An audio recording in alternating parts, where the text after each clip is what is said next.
శ్రీ దేవి భాగవతం 22వ అధ్యాయం. శ్రీ వ్యాస మహర్షి జన్మ వృత్తాంతము. పూర్వము ఒకప్పుడు మహాతేజుడగు పరాశర మహాముని సర్వ తీర్థ యాత్రలు సేవించుచు యమునా తీరమునకు ఏతించాడు. అచట ఒక నిషాదుడు భోజనము చేయుచుండెను. ముని అతనిని గని, నన్ను నీ పడవలో నది ఆవలి గట్టునకు చేర్చుమనెను. నదీ తీరమందు భుజించు నిషాదుడా ముని మాటలు విని తన కూతురగు మత్స్యగంధితో, ఈ ముని తపోవీరుడు, కడుంగడు ధర్మశీలి, ఇతడి నది దాటగోరుచున్నాడు. వేగమే నీవు ఇతనిని తెప్పపై నెక్కించుకొని ఎవ్వలి దరికి చేర్చుము అని పలికెను. వాసవి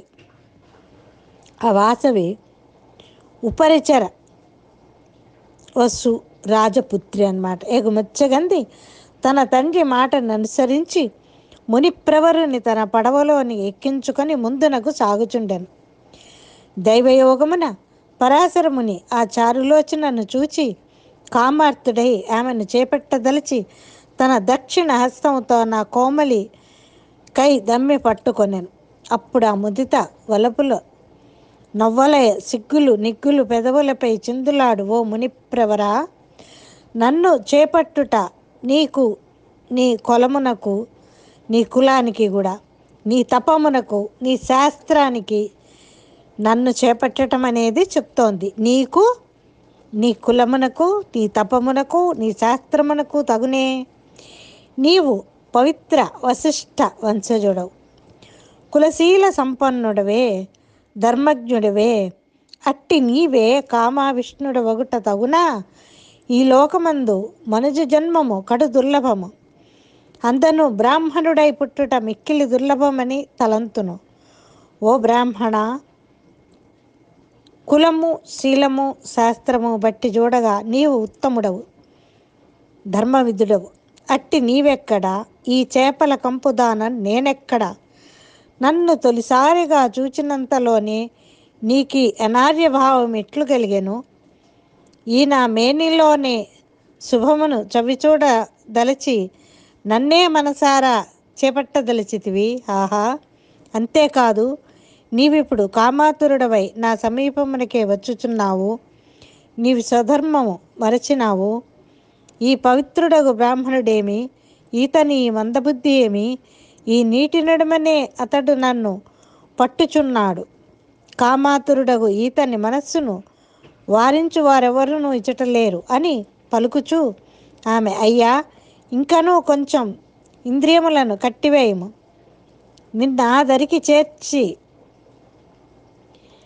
నిన్ను ఆ దరికి చేర్చనిమ్ము అని మహామునితో తీయగా పలికింది. సూతుడిట్లని మదికింపైన ఆమె పలుకులు ఆలకించి మునుపుంగవుడా పట్టిన పట్టు కొంచెము తడలించను. నది నెట్టులో దాటెను. వెంటనే మునివరుడు మన్మథ భావనల కోపలేక మత్స్యగంధను మరల తన బాహు మూలములలో చిక్కించుకొనెను.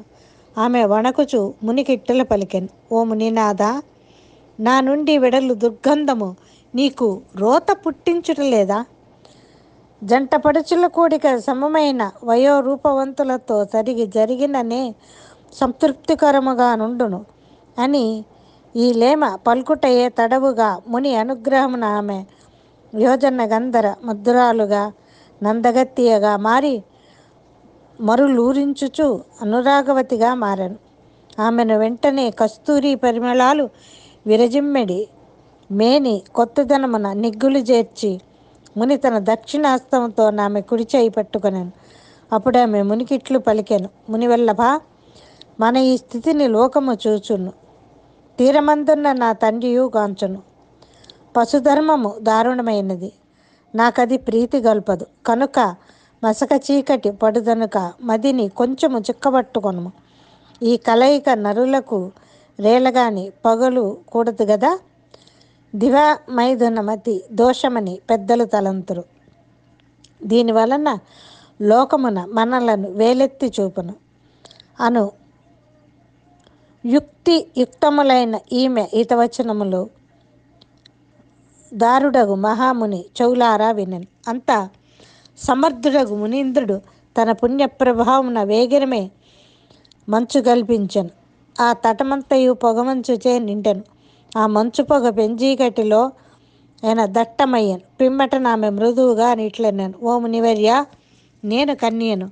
నీ ఇచ్చం వచ్చినట్లు నన్ను అనుభవించి నీవు వెళ్ళుదువు. నీవు అమోఘ వీర్యవంతుడవు. నేను గర్భవతినైనచో నాకింకేది దిక్కు? నా తండ్రికి ఏమని చెప్పుదును? నా గతి ఏమి కావలేను? పరాశరుడు ఇట్లనియే. ఓ కాంత, నీవు నా మనసులోని కోరిక తనినార తీర్చినావు.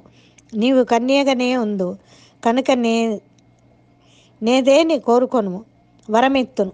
సత్యవతి ఇట్లనేను. లోకము గాని నా తల్లిదండ్రులు గాని ఎరుగని విధముగా నీ కార్యము చక్కబెట్టుము. కన్యరకము చెడకొండునట్లుగా నన్ను అనుగ్రహించుము. నీవద్భుత వీరుడవు. నీ వంటి పుత్రుడు నాకు కలుగునట్లు అనుగ్రహించుము. నా మేనెల్లవేళలా సుగంధము విరజిమ్ముచుండవలేను. నేను నిత్యవనమున ఉండవలేను.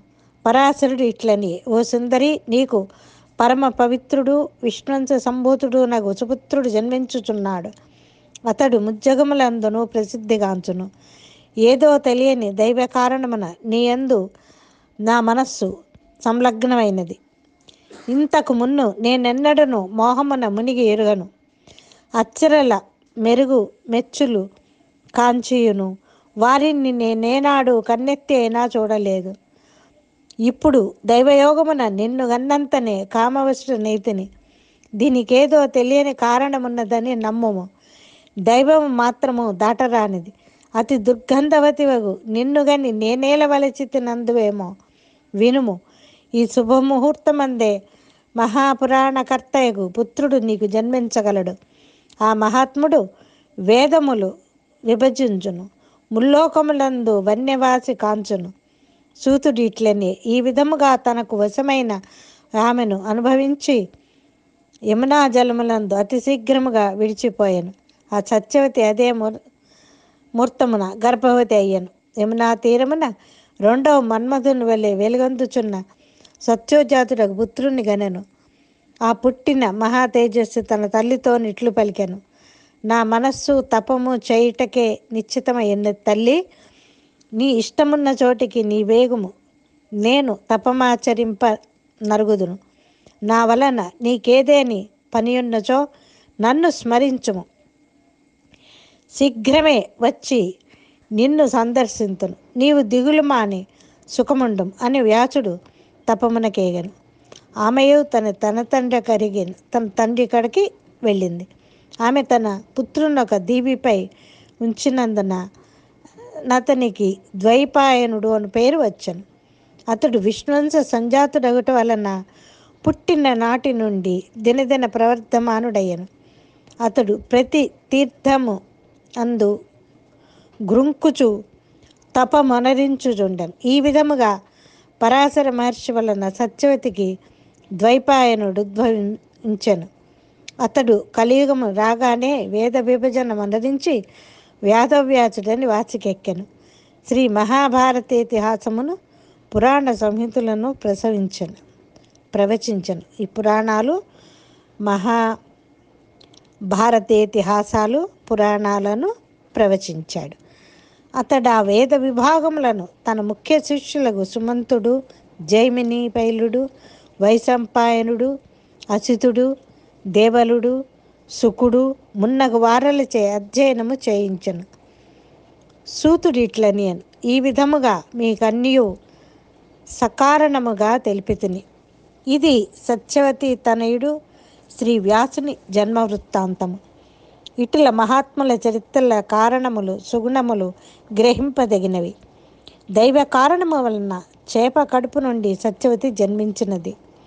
తొలుతనే సత్యవతికి పరాశర మునితో సంయోగ సంభవించను. ఆ పిదపనే ఆమెను శంతనుడు పరిగ్రహించను.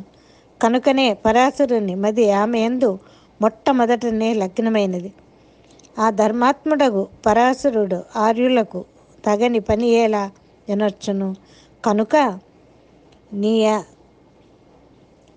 వ్యాఖ్యానక మాశ్చర్యకరము సకారణమైనది. పుణ్యప్రదమైన ఈ సభాఖ్యానమునకు మిన్న మతిమంతుడు పాపరహితుడునగు అతడు దుర్గతి చెందక నిత్య సౌఖ్యములందును. ఇది శ్రీదేవి భాగవతమందలి ద్వితీయ స్కందమునందలి ద్వితీయ అధ్యాయము. సువేచన సుఖినో భవంతు.